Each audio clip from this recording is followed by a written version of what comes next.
When Hugo Chavez took office in 1999, he promised to drive down Venezuela's huge levels of inequality.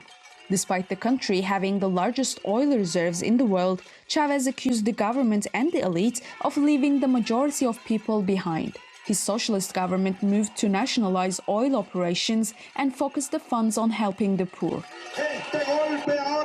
The time has come to fight the big oil battle in Venezuela. Well, I welcome it so we can prove ourselves yet again, and we will defend our country. We will defend our revolution, we will defend our oil production, and we will defend our lives. Thanks to booming oil prices in the early 2000s, Chavez was able to spend billions on social welfare programs. He subsidized food, improved education, built an enviable healthcare system, and reduced poverty by more than half. An attempted coup by the opposition and military lasted less than 48 hours before his supporters swept him back into power. But things took a sharp turn after Chavez's death from cancer in 2013. His longtime deputy, Nicolas Maduro, was elected by a narrow margin. And when global energy prices plummeted the following year, the new president struggled to respond.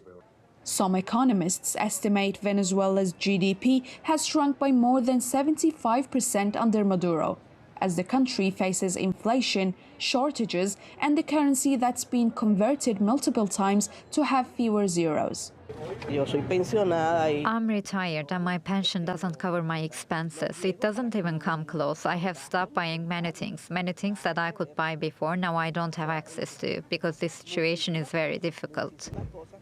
Like his predecessor, Maduro blames foreign sabotage, particularly from the US, for Venezuela's problems. An attempt in 2018 to oust Maduro by National Assembly leader Juan Guaido sparked months of street protests, but failed to bring change. The government says the ideals of Chavismo are still alive, but almost 25 years after Chavez was first elected, Venezuela continues to be mired in poverty, inequality, and corruption. While all of this happens, we are suffering hunger, needs, food, education, everything is declining, and we're all quiet. I, at least, as a housewife, as a mother, as a grandmother, as a Venezuelan citizen, I ask the people of Venezuela to take to the streets, to wake up, that we don't stay idle. We are too asleep.